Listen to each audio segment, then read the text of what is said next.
কি কে? না মানে আমি একজন চিকিৎসক, প্লিজ ভয় পাবেন না। আমি আসলে একজন আফ্রিকান চিকিৎসক।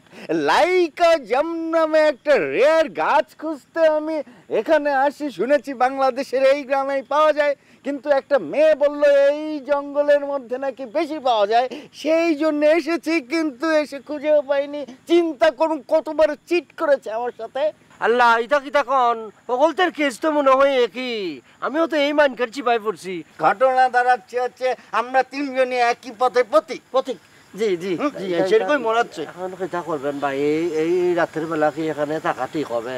একদমই না, এখানে মশা মশা যে পরিমাণে কামড়ে, ঠিক আছে। কিন্তু আমরা চিরনিদ্রায় শায়িত হতে পারি। চলেন আমরা এই এলাকায় কোনো জায়গায় থাইকে যাই, কোনো একটা বাড়িতে গেলে দেখি জায়গা পাওয়া যায় কিনা। আচ্ছা ভাইয়া কিছু মনে করবেন না, মানে আপনার দেখা আমাকেও দেশি মনে হয় না, একটু কালাকে আপনি। ও কালো, এটা দেখলে সবাই একটু বিব্রত হয়। আমি আসলে আফ্রিকাতে দীর্ঘদিন পড়াশোনা করতে করতে ওদের সাথে মিশতে মিশতে কখন জানি এমন হয়ে গেছে, এখন আমি আয়না দেখি না, কারণ নিজেই ভয় পেয়ে যাই। এই জন্য আপনার সাথে আমাকে মিল নাই ক্যা। ভালো ভালো আফ্রিকার মানুষ ভালো। ঠিকই বলেছেন ভাই, আসলে একটু অন্যরকম কালো।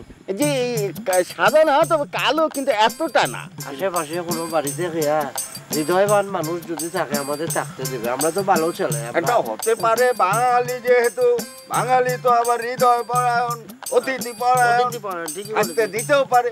তাহলে উঠি চলুন ট্রাই করে দেখি। খুব পিঁপড়ে খাচ্ছে। হ্যাঁ, পিঁপড়া, মশা, চলেন যাই। কি অবস্থা। দেখি কোন দিকে পাই কিনে।